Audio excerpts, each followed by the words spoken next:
Hello बच्चों, आज हम हिंदी की कक्षा में पहली कविता हे मातृभूमि यह सीखेंगे। यह कविता लिखी है राम प्रसाद बिस्मिल। इन्होंने यह कविता लिखी है। उनका परिचय।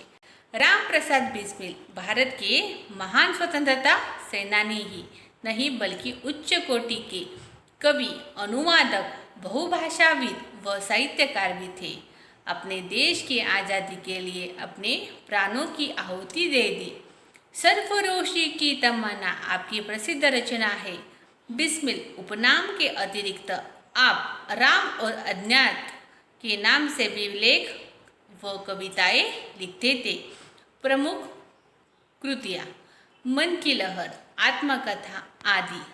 पद्य संबंधी प्रस्तुत कविता में क्रांतिकारी यवन स्वतंत्रता सेनानी कवि राम प्रसाद बिस्मिल जिनने मातृभूमि के प्रति अपने प्रेम एवं भक्तिभाव को व्यक्त किया है, यहाँ अपनी मातृभूमि की सेवा करने और देश हित में निछावर हो जाने की लालसा व्यक्त की है।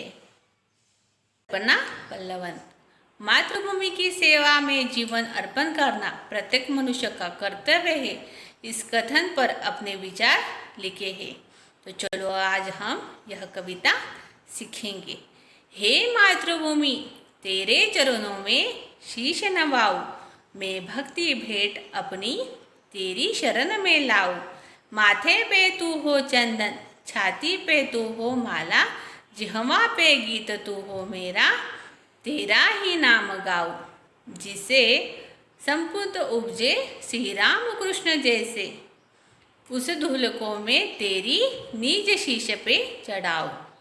माई समुद्र जिसकी पदरज का नित्य धोकर, करता प्रणाम तुझको मैं वे चरण दबाऊं। सेवा में तेरी माता मैं भेदभाव तज कर, वह पुण्य नाम तेरा प्रतिदिन सुन सुनाऊं। तेरे ही काम आऊं, तेरा ही मंत्र गाऊं, मन और देह तुम पर बलिदान में जाऊं। हे मातृभूमि तेरे चरणों में शीश नवाऊं, मैं भक्ति भेंट अपनी तेरी शरण में लाऊं।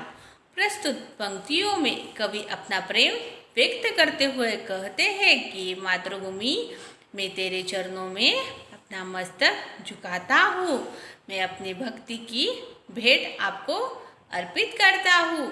मातृभूमि के शरण में जाने की कवि की इच्छा है। माथे पे तू हो चंदन, छाती पे तू हो माला, जिह्वा पे गीत तू हो तेरा, तेरा ही नाम गाओ। कवि के मस्तक पर मातृभूमि चंदन के समान और छाती पर माला के समान शोभित है। उसकी जिह्वा पर मातृभूमि के गीत सदैव रहते हैं। जिससे संपुट उपजे श्री राम कृष्ण जैसे, उस धूल को मैं तेरी निज शीश चढ़ाऊं। कवि कहते हैं जिस भूमि पर श्री राम और कृष्ण जैसे सुपुत्रों ने जन्म लिया है और उसके महान कार्यों से यह धरती पावन बनती है, इस धूल को मैं अपने सिर पर लगाना चाहता हूँ। माई समुद्र जिसकी पदरज को नित्य धोकर, करता प्रणाम तुझको मैं बेचरण दबाओ।